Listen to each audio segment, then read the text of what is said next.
All right, here we go. Stock talk. Who, what, when, where, why, and later how. Who? Who takes part in stock talk? Everyone. All attendees are expected/encouraged to participate unless you are new to the club or dealing with some outstanding circumstance. What? What are the steps to prepare/participate in stock talk? A rough outline, more to come later. Find a stock or index that is of interest to you. Research the stock or index you choose. Come to stock talk meetings prepared. Present for 30 to 45 seconds and then be open to questions. When? The SIC meets every Wednesday during Flex Blocks starting at 11:15 with stock talks every other Wednesday. In between, meetings will include presentations, discussions, and a variety of other content.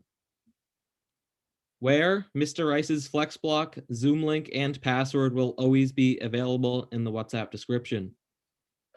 Why? Our vision for Stock Talk is a place where we can come together as a collective to discover stocks and indexes that we otherwise wouldn't have been exposed to in order to diversify our own portfolios, become more experienced investors, and most importantly, learn. We see this as a win-win for everyone involved and hope that you all have some fun while you are at it. Now, we're going to go a little bit deeper into the process here, and I'm going to turn it over to Neil. Hello, I'm Neil.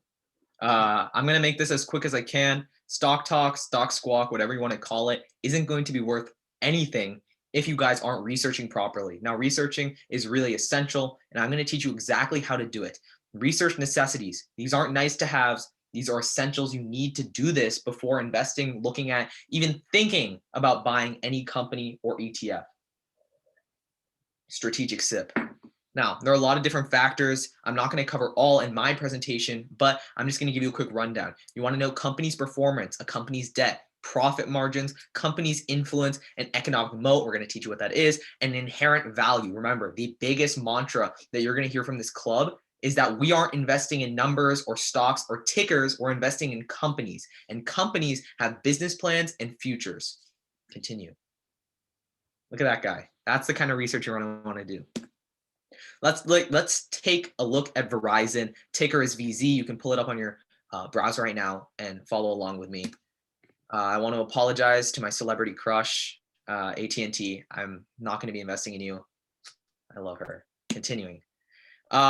Things to keep in mind. You're always going to want to compare industries. That's key.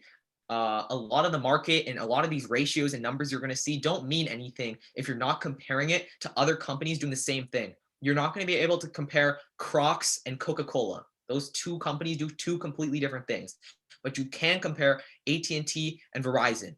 Second, remember, you got to read articles. You're going to have to go there and learn as much about a company or an industry or a sector before investing or even thinking about putting money into it. Topic knowledge is key. Research areas you know about or passionate about. Having prior knowledge will help you in your investing. Cool. So we're going to run through Verizon, which is a company that I chose for Stock Talk. First, you're going to talk about return on equity. All right. The formula here is really interesting. It's net income, which is basically all the money Verizon makes minus taxes, fees, whatever, over the average shareholder equity, which basically means how much the shareholders have in that company. And so here's some numbers there. You can take it. Verizon's estimated average return on equity is about 59.47% over the last 8 years, which is very specific because they came under new management 8 years ago. To contextualize this, 10% in any industry's average, 20 or 30 is pretty good, which means Verizon is kicking butt. AT&T average ROE, on the other hand, is about 12% on average over the same time period. It's important you compare companies. Clearly, Verizon has a high return on equity. That is a good sign. It means they're making money on net. Now, PE ratio. This is a very easy thing to interpret.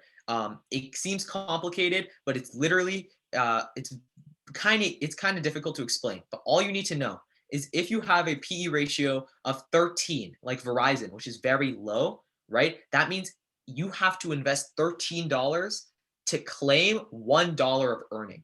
So keep that in mind. Look at a company like Tesla, which has a PE ratio of 953. That means you have to put in almost $1,000 to claim $1 of profit for you as an investor. So keep in PE ratios in mind. Having a lower PE ratio is better. Having a higher PE ratio is bad, right? Let's look at AT&T and T-Mobile.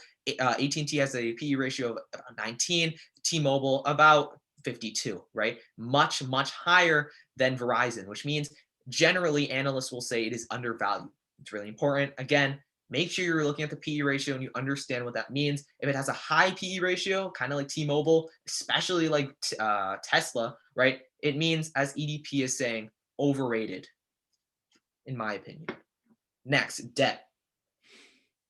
Now, debt is a prerequisite to growth. A lot of times companies are burdened with debt because it means they're expanding. However, it is important to know what the debt per customer is, right? Because it means nothing if companies are accumulating debt and they're not converting it into their customers, which is why I have these comparisons from the most recent quarter. Actually, the past quarter, AT&T hasn't released some of their numbers yet. As you can see here, the debt per customer for Verizon is much lower than AT&T, which is their main competitor. However, T-Mobile has a much lower debt. However, we're going to go into why Verizon has a higher level of debt than like T-Mobile or other companies. Another really important metric that you can use is a DE ratio, which is basically debt to equity.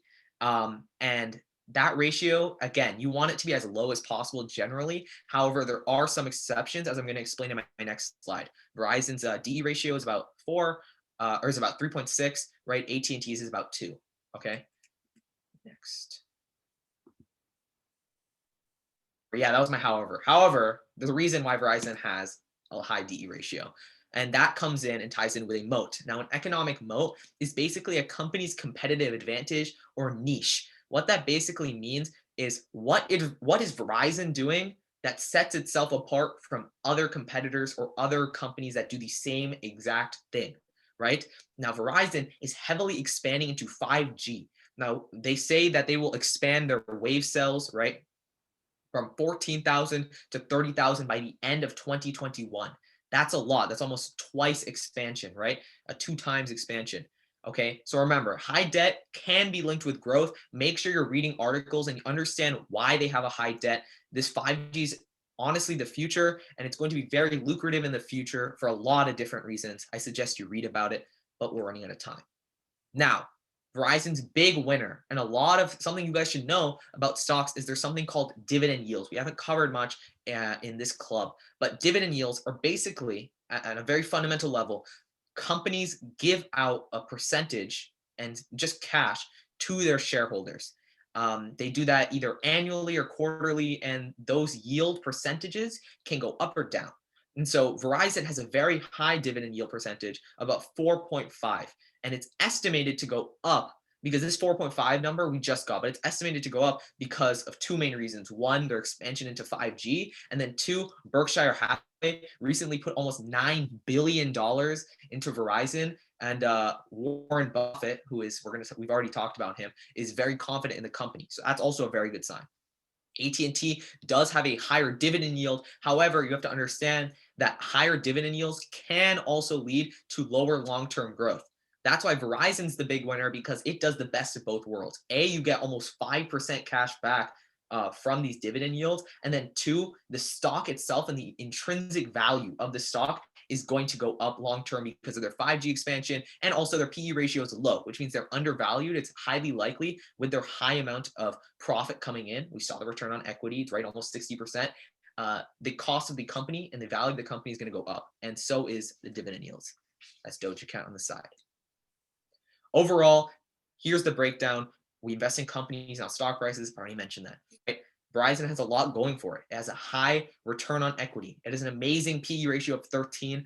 Compare that to like 52 for T-Mobile and I think like 18 for AT&T, right? It has competitive debt ratios. Debt per customer is pretty competitive. And where it does get a little high for their DE ratio is because of their 5G. They have a bright future, and the stock price is highly likely to increase, especially given Warren Buffett's expanded interest in the company. $9 billion. You don't put that into a company you don't think is going to do well. They also have great dividend yields. Remember, if you put in $100 at the end of each quarter, you're going to have $5, right? And that's just guaranteed money, no matter, that pretty much stays consistent depending on the stock price. So that is my analysis on Verizon. It's important that you guys, you don't have to go this in depth, right? Especially some of you guys who are just starting, but it's really important before you even think about investing in a company, we want to be value investors, which means you're going to be wanting to put your money into areas when you have so much knowledge about this company.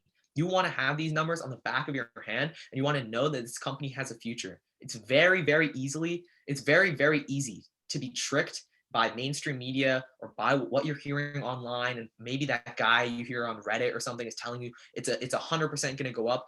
Don't listen to them. Listen to the numbers. The numbers don't lie. All right. So that is kind of what your presentation should look like. Don't stress about this. The biggest thing, you don't have to give this much explanation about what a return on equity is. I think the most important thing is that you have the key numbers.